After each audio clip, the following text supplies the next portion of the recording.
నమస్తే, welcome to red TV. So ప్రస్తుతం మనతో పాటు రాధా మనోహర్ గారు ఉన్నారు. ఆయనతో మాట్లాడే ప్రయత్నం చేద్దాం. నమస్తే సార్. తల్లి హరే కృష్ణ. హరే కృష్ణ. ఏం పేర్రా? హారిక. హారిక, ఇప్పుడు దొరికింది మీకు తీరిక. చెప్పు తల్లి. ఓకే సార్, మీ గురించి మేము ప్రత్యేకంగా చెప్పక్కర్లేదు మీడియాకి, కానీ మాకున్న సందేహాలు, ఈ మధ్య వచ్చిన సందేహాలను తీర్చుకోవడానికి మీ దగ్గరకు వచ్చాను. అడగండి, కానీ గుర్తుపెట్టుకోండి, దేశము, ధర్మము, దైవము, ఈ మూడు సమాజ హితానికి పనికొచ్చి మూడు అడగండి ఖచ్చితంగా. అయితే రీసెంట్ గా మనం చూస్తున్నాము, మీరు ఎక్కువగా క్రైస్తవుల మీద అటాక్ చేస్తున్నారు డైరెక్ట్ గా.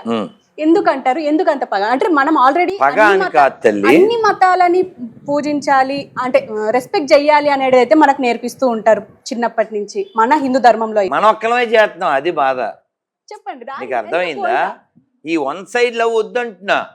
ఓకే, ఇప్పుడు యాజ్ ఏ హిందూగా అమ్మ నువ్వైనా నేనైనా వాళ్ళైనా మనం ఏ దేవుడైతే ఏంటిలే అంటాం. అంతెందుకు, నువ్వు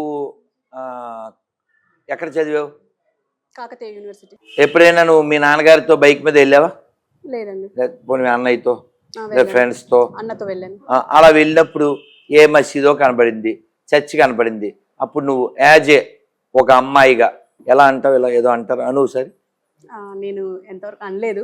అమ్మో గ్రేట్ రా, మా అమ్మాయి బంగారు తల్లి. మామూలుగా మన హిందూ ఆడపిల్లలు సహజంగా ఏదైనా కనబడితే అలాగే నేను దూషించను కూడా. ఎందుకు దూషించాలి? అదే చెప్తున్నాను. ఎందుకు దూషించాలి? మొక్కను అలాగని ఎందుకు దూషించాలి?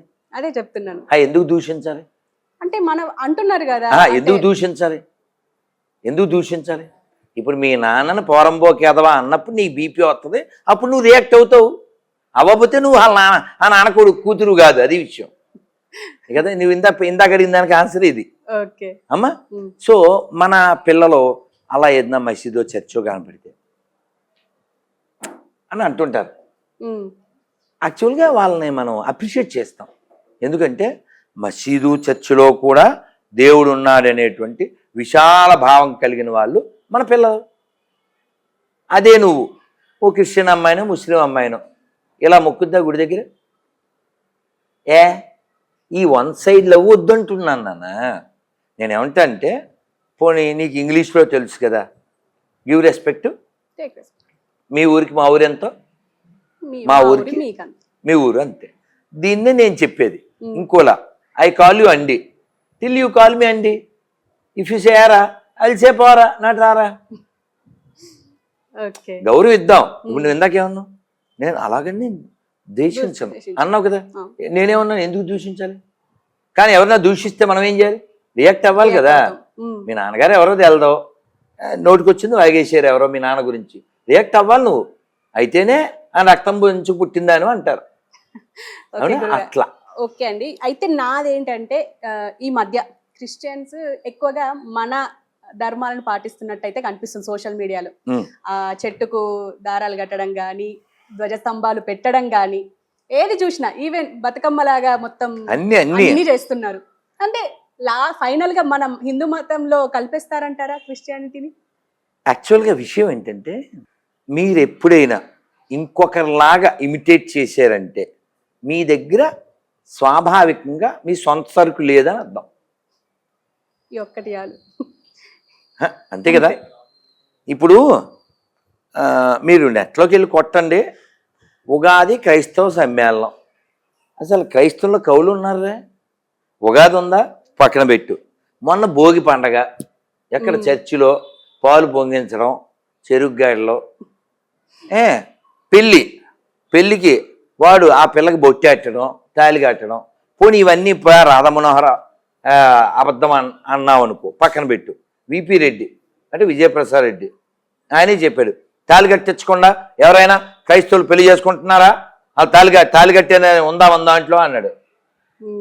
వీళ్ళు ఏం చేస్తారంటే, నేను చాలా ఏళ్ల క్రితం చెప్పా, కాపీ పేస్ట్, క్రైస్తవం వేస్ట్. ఇలా అంటే ఈ గొర్రెలు రోస్ట్. మళ్ళీ మళ్ళీ మనం గొర్రెలు అంటున్నాం వాళ్ళని. అనుకున్నారు అయితే, కానీ మనం కూడా అనడం ఎందుకు అని. అదే వాళ్ళు కన్సిడర్ చేసుకున్నది.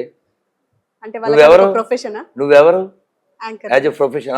ఒరే మొన్న యాంకర్ వచ్చింది కదరా, ఒక యాంకర్ వచ్చింది కదా మొన్న, యాంకర్ ఒక ఆవిడ అన్నాను. ఇట్లా అవమానమా నీకు? నీ పేరు మర్చిపోయాం మేము డెఫినెట్గా. అలా. సో వాళ్ళు గొర్రెలు, అది తిట్టు కాదుగా. ఇప్పుడు ఎవరినన్నా అడుగుదాం, గొర్రెకి ఫోన్ చేద్దాం. వద్దులేండి, మీరు చాలా లైవ్ లో చేసేసారు. సరే, అమ్మా. ఇది క్రైస్తవ వాళ్ళని పక్కన పెడితే శంభాజీ ఈ మధ్య రిలీజ్ అయింది. శంభాజీ మహారాజ్ కి సంబంధించిన రిలీజ్ సినిమా పేరు. మూవీ చూస్తే గూస్ బంప్స్ వస్తున్నాయి. అది ఒక పక్కన పెడతాం. గూస్ బంప్స్ కంటే ఆడపిల్లలు, చిన్న పిల్లలు వెక్కి వెక్కి ఏడుస్తున్నారు విక్కీ కౌశల్ యొక్క విశ్వరూపానికి. నేను ఇప్పుడు వెళ్తున్నాను ఇవాళ 1 గంట తర్వాత, కానీ లోపల అలా అలా ఉంది గుండె, చూడగలనా లేదా అని. ఎగ్జాక్ట్లీ. అయితే దీని గురించి నేనేం అడుగుతున్నానంటే, ఇక్కడ ప్రొపగాండా నడుస్తుంది, సినిమాలను సినిమాల్లాగా చూపెట్టట్లేదు, అంటే చరిత్రను సినిమాల్లో అసలు చూపెట్టట్లేదు అని చెప్పేసి అంటున్నారు.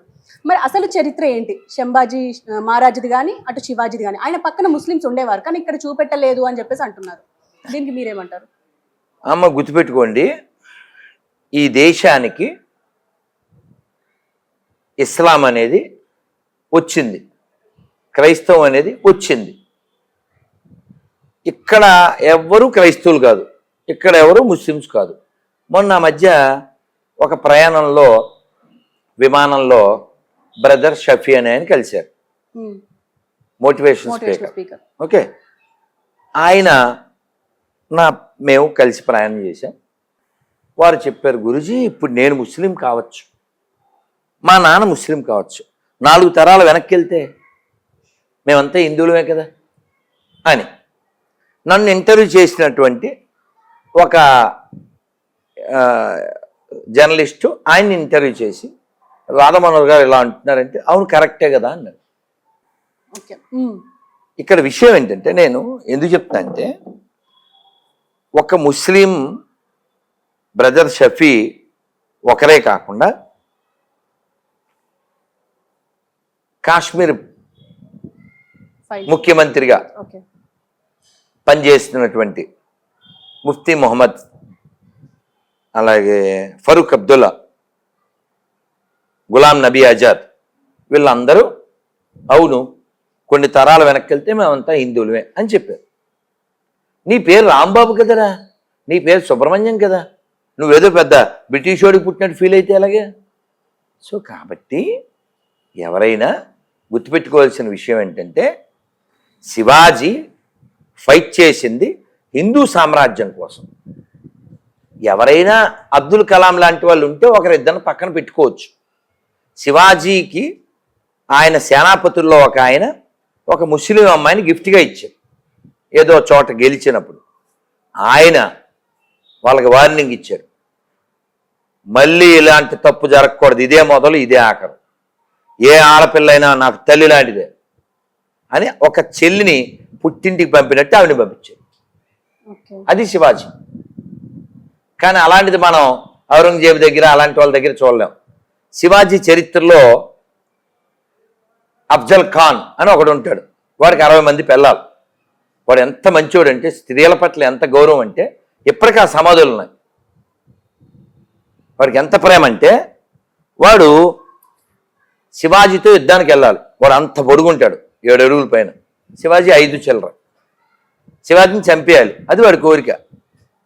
ఒకవేళ శివాజీ చేతిలో నేను చచ్చిపోతే అని డౌట్ వచ్చి ఈ 60 మంది పిల్లల్ని కొనమని తోశారు. చచ్చిపోయాక వాళ్ళందరూ సమాధులు కట్టి అన్నిటి మీద పువ్వులు పెట్టి అప్పుడు వెళ్ళేది. అది స్త్రీల ప్రేమ అంటే. అది ఎవరికైనా ఫోన్ చేస్తాంటే చెయ్యి, ఓ 10 మంది ఓ గొప్ప తల్లులు, whether in Islam whether in Christianity చూపించమను. నిన్నేమని పిలుస్తున్నాను నాన్న? అమ్మా. ఆవిడనేమంటాను? అమ్మా. మీరు నాగడి చిన్నోళ్ళేగా, ఇప్పుడు చిన్న బిడ్డలు వచ్చారా, ఏమన్నాను? అమ్ములు ఇలా రారా. ఈ అమ్మ కాన్సెప్ట్ మనకే ఉంది, వాళ్ళకి ఆ కాన్సెప్ట్ లేదు. అందుకే ఇప్పుడు ఇరాక్లో 9 ఏళ్ళకే పెళ్ళి, 10 నెలల్లో తల్లి, మళ్ళీ మళ్ళీ. అంటే మన దగ్గర కూడా బాల్య వివాహం ఉండే కదా. ఎందుకుంది? ఎప్పుడుంది? ఈ దరిద్రులు మన దేశాన్ని ఆక్రమించినప్పుడు ఆడపిల్లల్ని కాపాడుకోవడానికి పెట్టారు. అర్థమైందా? అది. అయితే ఇప్పుడు ఈ రామరాజ్యం స్థాపన కోసం కొంతమంది మీద దాడి జరిగింది, అందులో రంగరాజన్ గారు ఒకరు ప్రధాన. నేను వెళ్ళి పలకరించాను. సో మీ మీద కూడా దాడి జరిగింది అని చెప్పేసి ఒక వార్త వచ్చింది, అది నిజమా అంటారా? మరి ఏదైనా ఉండాలిగా. ఉమ్. కాదమ్మా అంటున్నారు. కాదమ్మా అంటే ఇప్పుడు నేను కూడా అని చెప్పేసి. కాదమ్మా నేను కూడా అంటున్నాను, నీకు అమీర్పేటలో ఫ్లాట్ ఉంది అంటే నువ్వేమంటావు, ఏది చూపించండి అంటావు. ఇది కూడా అంతే కదా. అంటే ఇప్పుడు ఈ రామరాజ్య స్థాపన లాంటి సంస్థలు మనకు అవసరం అంటారా? చిచ్చి కావాలి చాలుగా ఆన్సర్. చిచ్చి అన్నాను కదమ్మా, ఇంకేంటి ఆన్సర్? ఏమో చీచి అని మళ్ళీ కావాలి అని అంటారేమో అనుకున్నా కదా. చిచ్చి అన్నది కావాలని నేను అన్నాం. అంటే ఆ దాడిని మీరు ఎలా చూస్తారు? ఆల్రెడీ వెళ్ళాం, ఖండించాం. అదొక దౌర్భాగ్యం, అదొక బుద్ధిహీనత. అంటే నేను హిందూ ధర్మంకి కాపాడడానికి వచ్చాను, నేను ఈ రామరాజ్యాన్ని కాదమ్మా అని చెప్పేసి. ఇప్పుడు హిందూ ధర్మాన్ని కాపాడాలంటే ముత్యాలమ్మ గుడి మీద అమ్మవారిని కాళ్ళతో తన్నాడే ఆ దరిద్రుని కూర్చోబెట్టు. ఆవుల్ని ఎత్తుకుపోతున్నారు రోజు రాత్రుల్లో హైవేలో, ఆపు. ఇఫ్ యూఆర్ ఏ తోపు. మీ దేవుడు సాతాన్ అంటున్నారు ఈ గొర్రెలు. హిందువులకే పుట్టిన సోకాళ్ళు క్రైస్తవులు, సర్టిఫికేట్లో హిందూ లేకపోతే బతకలేని దరిద్రులు, ఇంటి పేరు లేకపోతే బతకలేని దరిద్రులు, వెనకాల తోక లేకపోతే బతకలేని దరిద్రులు, మా పూర్వీకులు గొప్పోళ్ళు అని చెప్పుకోలేని దరిద్రులు. వాళ్ళ మీద చూపించింది ఈ ప్రతాపం, మేము ఒప్పుకుంటాం. ఓకే గురుగారు, దీని గురించి ఇంకా ప్రస్తావన అవసరం లేదనిపిస్తుంది నాకెందుకో. కానీ ఇవాళ ఒక ట్వీట్ సార్, అదేంటంటే పవన్ కళ్యాణ్ గురించి. అందులో ముఖ్యంగా ఏంటంటే మొన్నటి వరకు అంటే పుట్టింది కాపు, పెరిగింది కాపు, పెళ్ళి క్రిస్టియన్, తీసుకుంది క్రిస్టియానిటీ. అంటే రీసెంట్గా ఆయనే అన్నారు బాప్టిజం తీసుకున్నాను అని చెప్పేసి. కానీ ఈ మధ్య ఆయన చూస్తూనే ఉన్నాం, నేను సనాతన ధర్మాన్ని కాపాడడానికి వచ్చాను అని చెప్పేసి తొక్క తీస్తి నారగడతా అని చెప్పేసి చాలా డైలాగ్స్ కొడుతున్నారు. ఈయన విషయంలో ఇప్పుడు రీసెంట్గా ఆయన జంజం కూడా వేసుకున్నారు. దీని గురించి మీరే చెప్తారు. అంటే అలా కాదు అసలు మీ ఉద్దేశం ఏంటి, లేదా ఇలా అన్న వాళ్ళ ఉద్దేశం ఏంటి? వాట్ దే వాంట్ ఎగ్జాక్ట్లీ అని అంటే ఆయన ఇప్పుడు ఒక డిప్యూటీ సీఎం ప్లేస్ లో ఉన్నారు ఆయన. ఓకే. సో ఆయన ఇలా నేను ఒకసారి ఇది ఒకసారి అది అని చెప్పేసి ఇలా చెప్తున్నారు, ఒక స్టెబిలిటీగా ఒక మాట మీద ఉండట్లేదు అని చెప్పేసి అంటున్నారు. ఇప్పుడు డైరెక్ట్ గా జంజం వేసుకున్నారు. కాదు విషయం ఎప్పుడైనా బ్రహ్మ గాయత్రి అంటారు దాన్ని. అక్కడ కొన్ని క్రతువులు చెయ్యాలి, దానికోసం ఆయన అక్కడ వేసుకున్నారు. అలాగే వాళ్ళ పార్టీ ఆఫీసు ప్రారంభోత్సవం ఏదో జరిగినప్పుడు కూడా వేసుకున్నారు. దాన్ని బ్రహ్మగాయత్రి అంటారు. అది సందర్భానుసారం అలా ఇస్తారు, ఆ క్రతువు అయ్యే వరకు ఉంటుంది. ఓకే. అలాగే వారు బాప్తిజం ఎప్పుడో తీసుకున్నా అని చెప్పారు. ఓకేనా, దాన్ని ఏమో ఆచరించట్లేదు. ఇంకోటి, వాళ్ళ భార్య కూడా మొన్న కుంభస్నానం వెళ్ళారు కదా.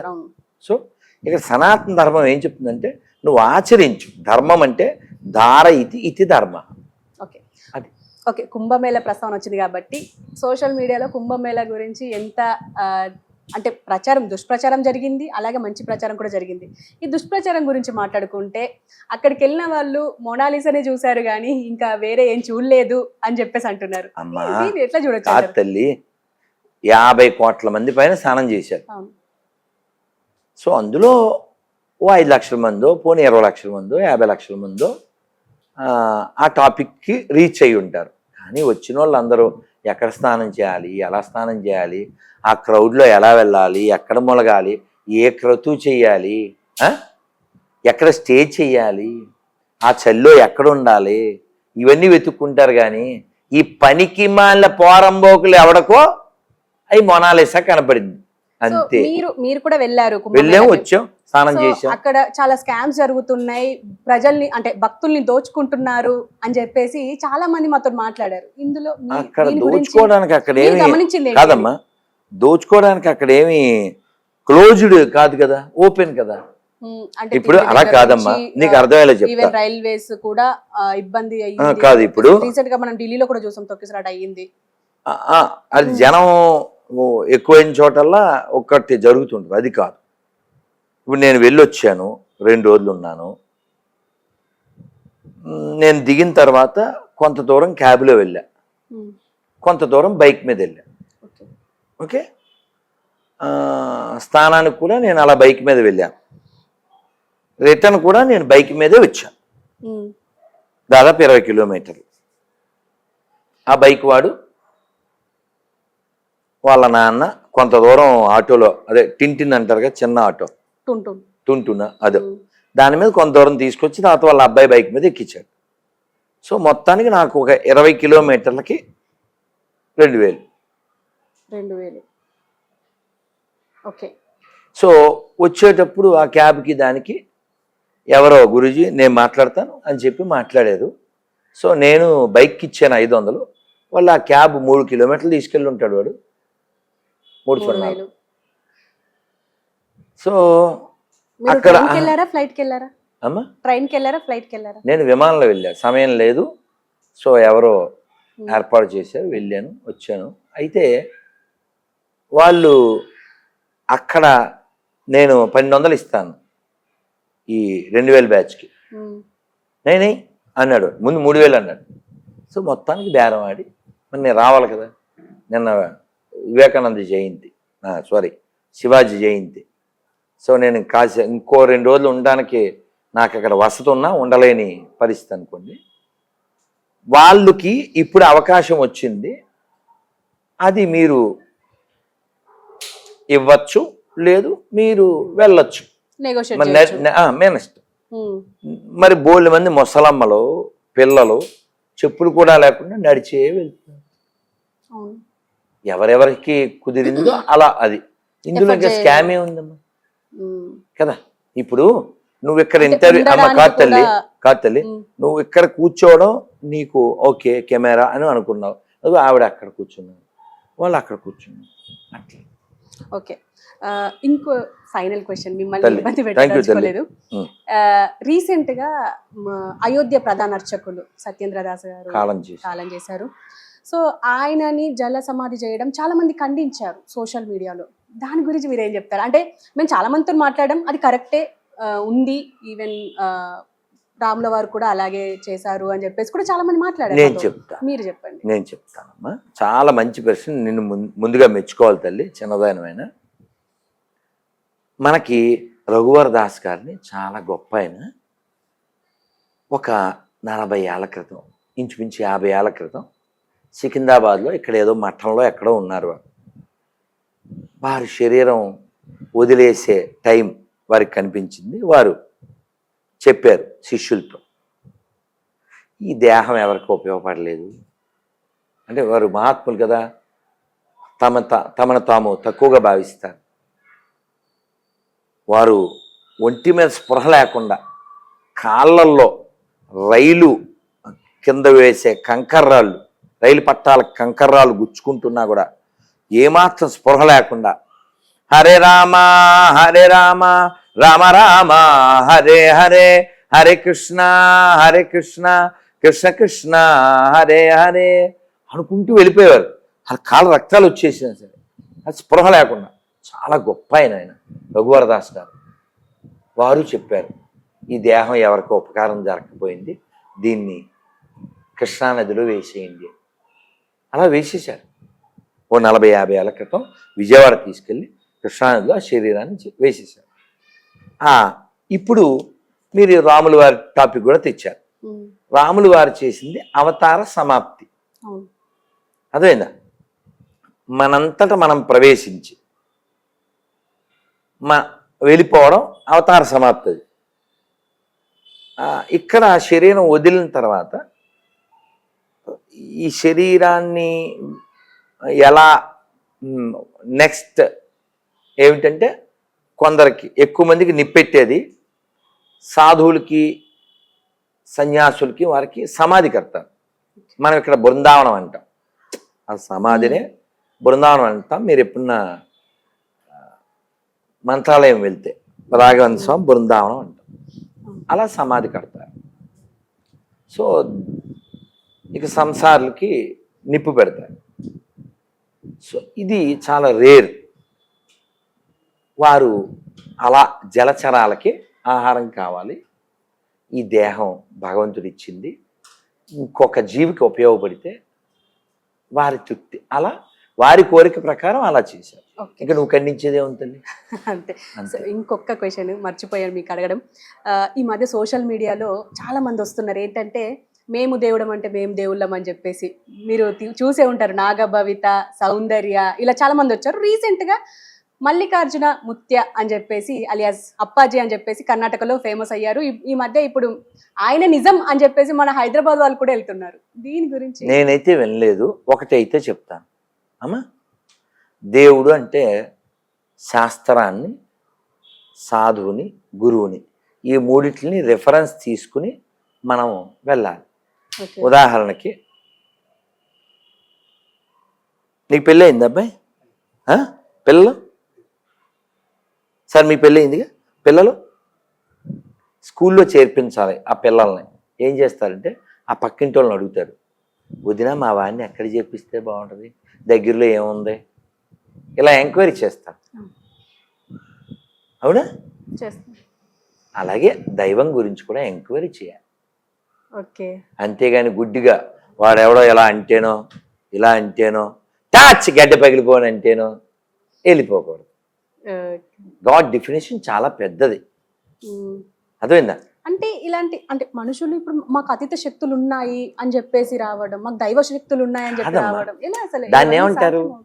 జింబిక్ అంటారు, మ్యాజిక్. గాడ్ అంటే 4 తీసేయాలమ్మా. ఏంటవి?